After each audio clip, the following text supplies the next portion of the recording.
Саламатсыздарбы? Элеттеми программасынын кезектеги чыгарылышынан сиздер менен жолугуп жатам. Биз бул жолу табият койнуна, тактап айтканда жайлоого сапар тартып келип калдык. Динара эжекебиздин үйүнө баш багып, жайлоо шартында кантип ишкерлик менен алектенип жатат жана үй бүлөлүк кирешени кантип толуктап жатат? Мына ушул суроолорго жооп алабыз. Алгач адаттагыдай эле биздин ушул ишкерликтин түрүнө кызыккан биздин жаш коноктору менен таанышып алып, биротоло алардын суроолоруна дагы жооп алып кайтабыз.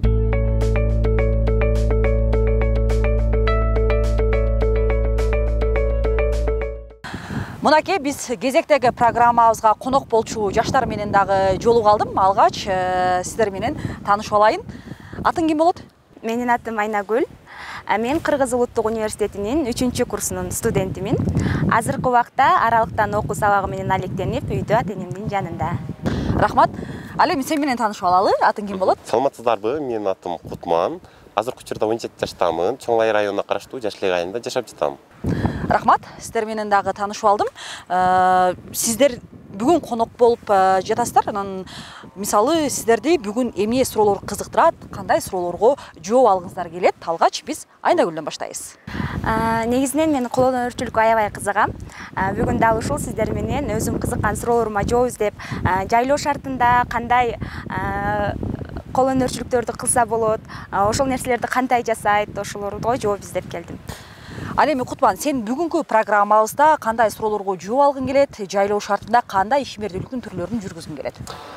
Мен бүгүн бул жайлоого сиздер менен келип калган себеби ошол биздин апаларыбыз, эжелерибиз жайлоодо кандай бизнестерди өнүп турат, эмнелерди кылса болот. Биз мисалы өзүбүз деле жайлоого чыгабыз, анан мен келечекте кандай бизнестерди кылсам болот?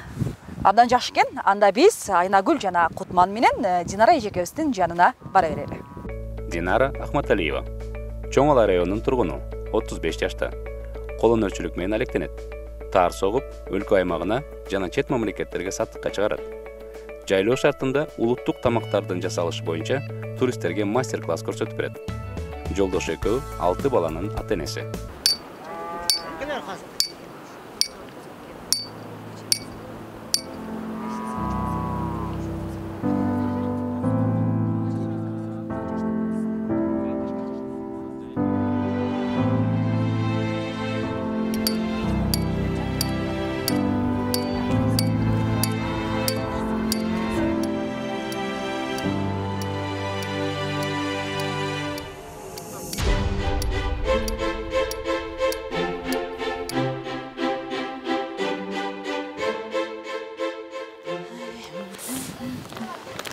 Динара эжеке, кандайсыз? Жакшыбы? Келиңиздер. Кандайсыз? Келип калдык. Кандайсыңар? Жакшыбы? Жакшы келипсиздер. Рахмат, рахмат. Иш илгери болсун. Булар сиздердин эле районуңуздардан жердештериңиздер, бирок силердин ишиңерди көрөйүн, суроолорго жооп алайлы дегенден биз программабызга конок катары чакырып сиздин жайлооңузга кошо келип калдык. Тааныштырып коеюн, бул жак Айнагүл, бул жак Кутман. Анан таар соккон кантип согот, кантип үйрөнсөк болот деген суроолор бар. Анан атайын сиздерге кошо алып келип атам. Азыр эми эле баштаган окшойсуңар жумушка. Ооба, эми эле жумушубузду баштадык. Келиңиздер, бул жакка өтүңүздөр, таанышыңыздар. Динара эже, бизге ушул таарды жасаш үчүн эмнелер керектелет, эмнелерди билишим керек, кандай кылышым керек, мага үйрөтүп айтып берсеңиз. Айнагүл, бул көзүк. Бул бизде көзүк деп аталат. Көзүк жипти көчөткө эсептеп бериш үчүн, көчөт салыш үчүн шерик менен жүгүрүлөт. Сен азыр барганда сыртынан барасың, кайта келгенде ичинен коюп келесиң. Бири сыртына, бири ичине болот. Таарга өзү 3 адам керек, курганда сөзсүз. Бирөө көзүктөйт, экөө жүгүрөт. Адам жетишсиздигинен азыр мен эле болуп жатам. Эми Айнагүл келип калды, ооба. Эми Айнагүл жүгүрөлү. Ооба, Айнагүл экөөбүз жүгүрөбүз.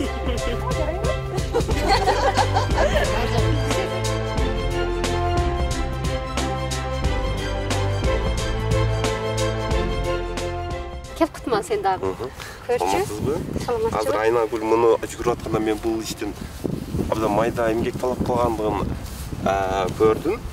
Негизи абдан майда эмгек талап кылат окшойт. Бири сыртынан, бирин ичинен апарасың Кутман. Өзү негизи Эркектер мындай жүгүрөбү, таар согобу дегендей да. Жок, эркектердин Азыр деле кутманга карматып койдук. ооба. Эркектердин деле немеси бар. Жасагандары бар. Берет жасаганда. Ага күч керек, аягын тээп берет таарга. Азыр мындай таар соккону жүгүргөнү деп атабыз да. Эркектер мынтип жасап көргөндөрү барбы же биз биринчи жолу эле кутманды салып койдукпу жүгүр депчи? Кутманды биринчи жолу салып койдук окшойт деп ойлойм. Эркектер жасабайт. Эркектер жасабайт. Оор жумуштарына, оор жумуштарына жардам берет.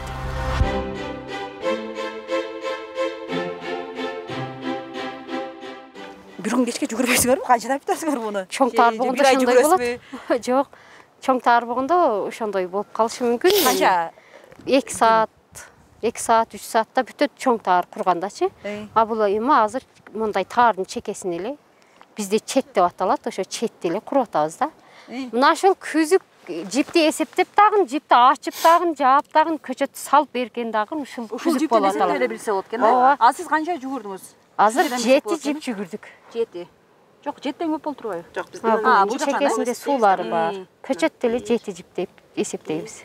Ошолор көп эмгекти талап кылат. Эми бул кичинекей. Чарчап кеткенде жолдошуңуз айтпайсызбы? Сен да жүгүрүп кой деп. Ооба, айтам, жардам берет. Жардам берет. Азимбай ака, аялыңыз жанатан бери таар куруу менен алектенүүдө сиз бул жерде жыгачтан эмне жасап жатасыз?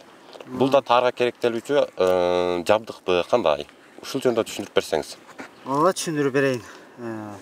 Аялым таар кургуча, мен бул тергиш менен алек болуп атам. Бүткүчө тергичти даяр кылам. Бул жерде эркектердин жумушу биринчи казык кагып бересиң. Башына бир казык, этегине, ортосуна да 2 катар казык кагып бересиң. Эркектердин жумушу ушул. Булар таар кургуча мен бул тергичти даяр кылам. Ушул сенин эркектердин жумусу ушундай да. Казыктар суунун кайсыл жагынан баштап сууруйбуз? Мына экөөнү алабыз биринчи. Канаке кутманын күчүнө эмгөрөбүз да. Ооба. Жардамы керек болуп калдыбы?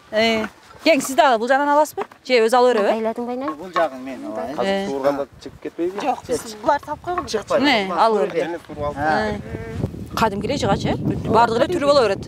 Боло берет. Акыркы жумуштары ошондой? Бул таар согулуп бүткөндөн кийин аялыңыз сатабы же өзүңүз сатасызбы же өзүңүздөр колдоносуздарбы? Кандай жолдор менен иштетесиздер? Бул куруп бүткөндөн кийин сатууга чыгарабыз. Сатуучу аялым Бишкекке, Көлгөчө барып, таарларды сатып келип ататтар. Таар боюнча бияк жооп берсин. Динара эже, бул таарды соккондон кийин бунун сатылган акчасы сиздин ушул таарга кетирген эмгегиңизди актайбы? Кандай болот? Ооба, бул таарды согуп бүткөндөн кийин мен көбүнчө өзүбүздүн айылда сатамын. Кыздардын септерин алышат. Анан Бишкекке, Көлгө, ошол жактарга барып сатып келебиз.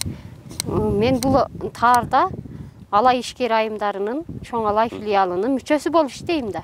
Ошондо бизден ушул жумуштарыбыздан арасынан алып кетишет, ушуларды сурап, туристтер келип алып кетишет. Мисалы, былтыркы жылы жазында Тоолор фестивалында Лейлимпикке бардык. Ошондо туристтер келип, ушул таарларыбызды сатып алып кетишти. Биз саттык. Эгер сыр болбосо, былтыр ошол Лейлимпик жака барып сатып келдим дедиңиз. Канчадан саттыңыз? Мындай сумкалардын боолорун, бул сумканын боо үчүн куруп атам мен азыр. Сумкалардын боолорун 12 штук жасап бардык, 15ге, 17ге чейинки сумкаларды алып бардык. Кеми 1000 сомдон ашык сатып келдик да. 5000ге чейин. 5000ге чейин чоң сумкаларды 5-6 миңге чейин сатып келгенбиз. Таарлардын сапатсыз согуп алып, өткөрө албай жүргөн кезибиз болгон. Башында кыйналдык. Эмнелерге мани бериш керек экен? Табактарга катышпастан мурда ошол светтерди тандай албай, мындай жүгүрсөк ката эме кылып алып, түшүрүп алып, ошентип кыйналып жүргөн күндөрүбүз болгон. Анан эми сапат окууларына катышып, сапатына, түстөрүнө, кайсыга кайсы жарашарын билип алдык.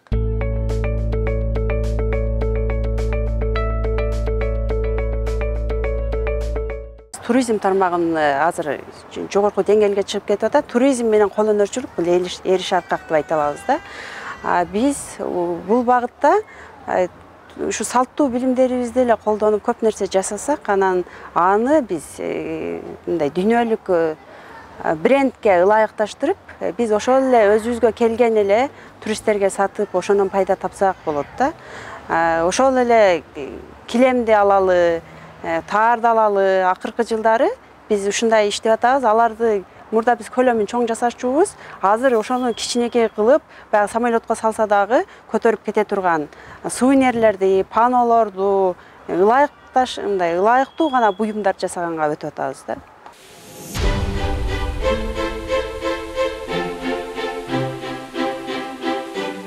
Мынаны пайын аласың эми.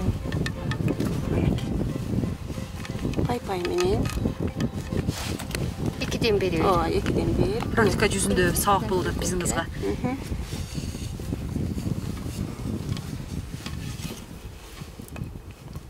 Экиден алып бере берем. Болду.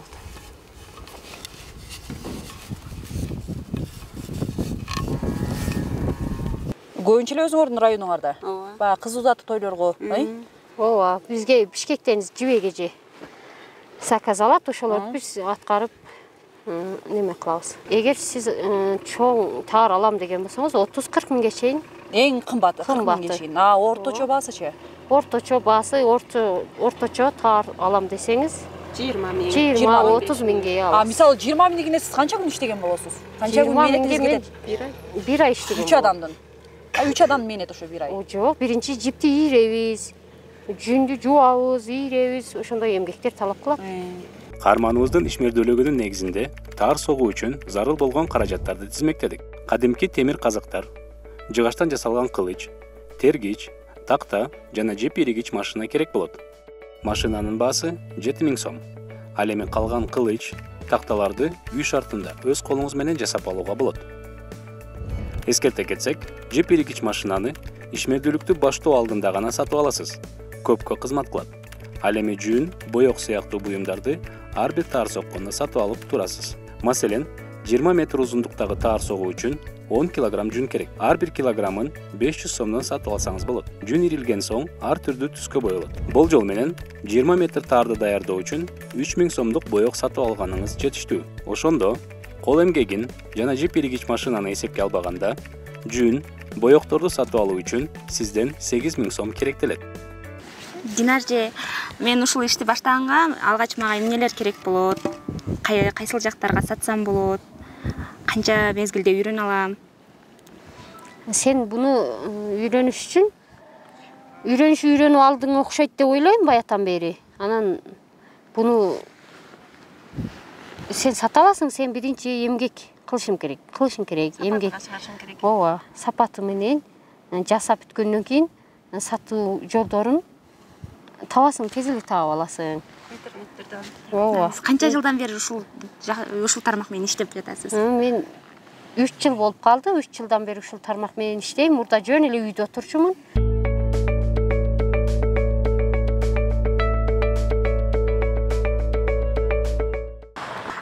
Кирешеде мисалы ар дайым заказ болуп туруш үчүн бизде сапат керек.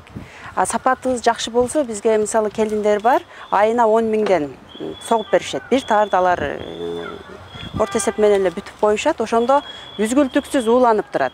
Эгер чындап киришкен адам сырыён эле тактап алса, анан жумушчуларын жакшы үйрөтүп алса, демек бул жакшы бизнес болот. Кол өнөрчүлүк менен алектенүү боюнча салыктын түрлөрү көрсөтүлгөн эмес. Бирок кол өнөрчүлүктүн негизиндеги даяр буюмдарды сатуучу дүкөн ээлери ыктыярдуу патенттин негизинде салык төлөшөт. Салык базасында төлөмдүн көлөмү соода жайынын аянты 30 чарчы метрге чейин болсо 700 сом деп көрсөтүлгөн. Ал эми 50 чарчы метрге чейин 2000 сомдон.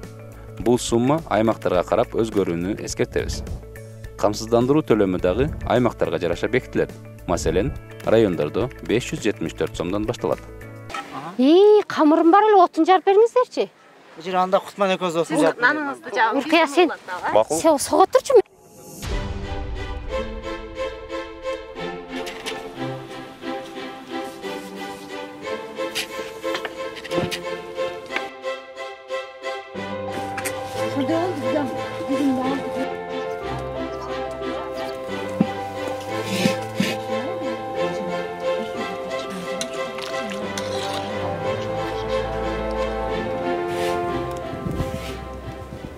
Бир жактан тар соксоңуз, бир жактан нан жабам, тамак аш. Ооба, балдарымды карайым. Мындай нерселерди кимдер дагы кызыгып келип сурашып, көрүп кетишет? Туристтер келип көп көрүшөт. Буга чейин биз Америкадан келгендерге көрсөттүк. Ооба, бир жол мастер-класс өттүк ошолорго.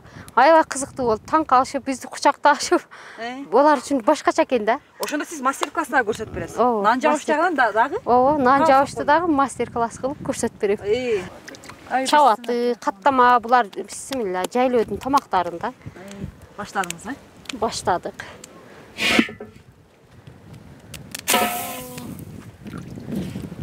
Суу менен жабыштырып кетсиз, Суу менен жармаштырып, этин сүттөйбүз. Мына ортосуга жаап коем, бул тегеренип жүрүп казанын ортосундагы нан өзү эле кызарып калат. Калгандарын тегеретип турасыз, Калгандарын тегеретип коем. Ар бир нанды от жака эме кылыш керек экен да. Ооба, ар казандын чекесин от жака жылдырыш керек. Жасалганда кандай курамда дейсиз? Кадимки эле сүт, Кадимки эле сүт. Тоодогу эле продукциялар менен жасап коесуз, Ооба. Сүт. Суу менен эле жасап коем мунду. Биз түү негизи жайлоого ушу малдарыбызды багып, өзүбүз эс алып кетиш үчүн чыгабыз. Анан малдарыбыз ал жакта эгиндерибиз бар. Ал жакка батпай калат, анан бул жакка жайлоого келип малдарыбызды багып кетебиз. Мынакей. Жайлап. Кышкысында өзүнчө киреше бар, жайда буякта киреше. Ооба, кышкысына ал жакта чөптөрүбүз, буудай, арпаларыбыз сакталып калат. Кран берди, мага кел.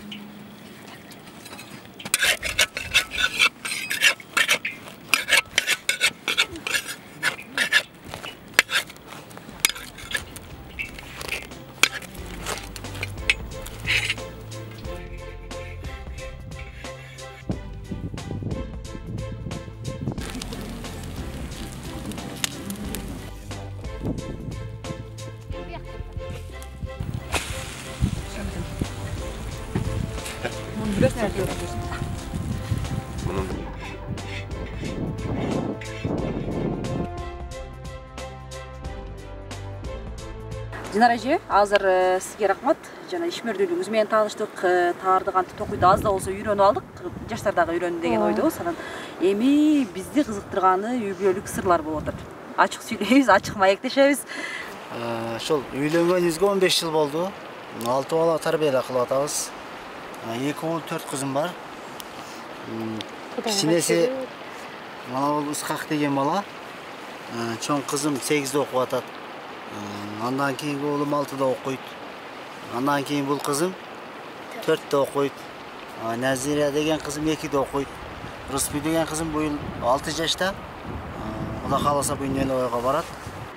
Турмуш жакшы эле, балдарыбыз бар экен, Кудайга шүгүр. Шуларга алаксып, балдарыбыз себеп болуп бир нерселерге урушканыбызды эле унутуп калабыз ошол. Менин да мындай суроом бар. Баягында бизге бир топ үй шартындагы бизнестериңиздерди көрсөтүп кеттиңиздер. Ошол бизнестериңиздерге бир топ тоскоолдуктар болот дегендей. Андан башка жумуштарыңыздар да толтура чыгып калат. Ошол сыяктуу кыйынчылыктар кантчеңиздер? Таар бизнес боюнча биринчи ошо жибек себепкер болду Динарага. Бул барып жаңы окууларга катышып келди. Биринчиден каршы чыктык эми. Бизде тиричилик мезгилде ал жакка кетип калат. Каршы болуп жүрдүк бир кыйлага чейин. Андан кийин кайра макул болдук. Бизнесинин окууга барып келип, ушундай болот экен деп айтып түшүндүрдү да бизге да.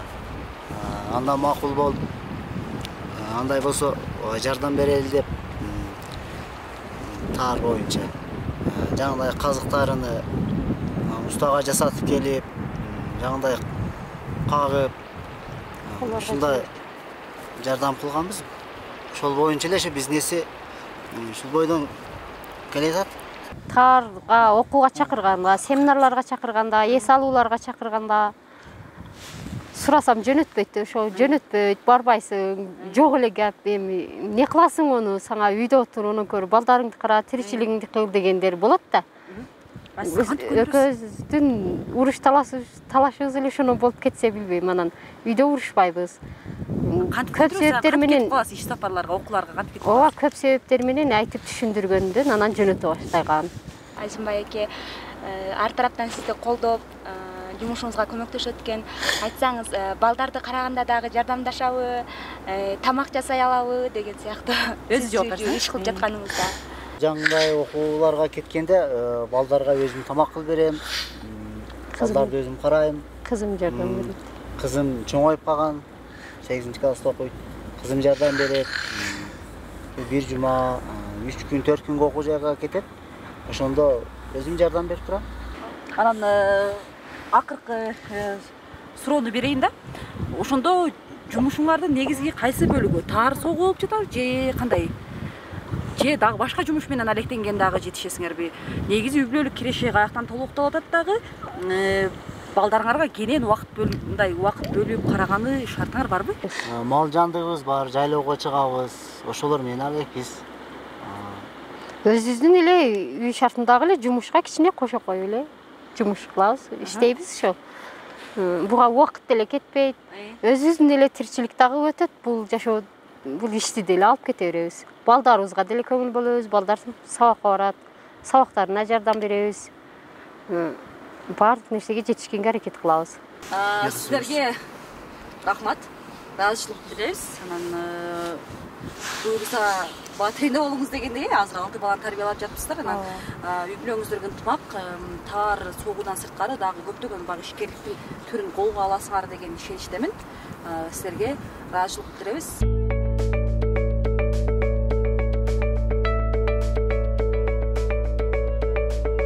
Биз Айнагүл жана Кутман менен Динара эжекенин жайлоодогу конушунда конок болуп, тиешелүү суроолорго жооп алдык деген ойдобуз. Бирок Айнагүл менен Кутмандын өзүнөн дагы сурап өтөйүн, аныктык киргизип.